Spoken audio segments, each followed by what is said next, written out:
اب ہمارے لوگ خاص کر جو نیٹ پہ پڑھ رہے ہوتے ہیں وہ تو کچھ زیادہ ہی پڑھے لکھے، اللہ میاں کو اللہ میاں کیوں کہہ دیا، خدا کیوں کہہ دیا، انا للہ و انا الیہ راجعون، یہ سارے الفاظ تم تو اب پیدا ہو رہے ہو،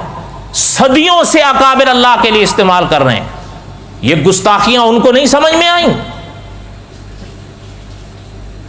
لیکن کرے کیا ہے، ناقص سمجھتے اپنے آپ کو، کامل ہیں تو ہم کیا کریں، کسی سے پوچھتے بھی نہیں کہ جی ضعیف حدیث ہے۔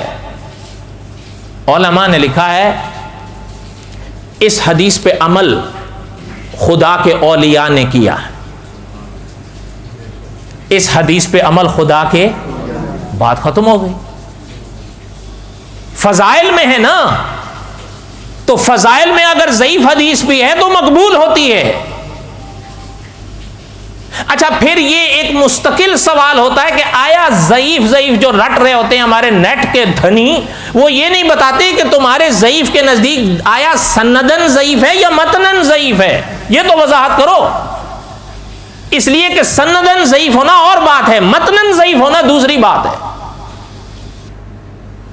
کہنے کا مقصد یہ ہے کہ ضعیف حدیث اس میں مت آیا کرو۔ یاد رکھیں علامہ خالد محمود صاحب نے لکھا ہے اہل سنت کبھی بھی ضعیف حدیثوں کے منکر نہیں ہوئے۔ ہمارے ایک استاد ہوتے تھے، وہ فرمایا کرتے تھے جو ہوتی ہے نا سنت، حضرت فرماتے تھے یاد رکھیں سنت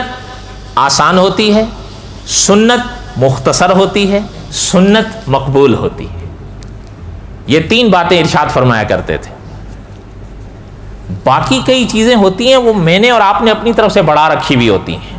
لیکن جو آپ اور ہم بڑھاتے ہیں پھر ان میں مشکلات ہوتی ہیں۔ حالانکہ اگر یہ سبق ذہن میں رکھ سکیں، حضرت فرمایا کرتے تھے کہ سنت آسان ہوتی ہے، سنت مختصر ہوتی ہے، سنت مقبول ہوتی ہے۔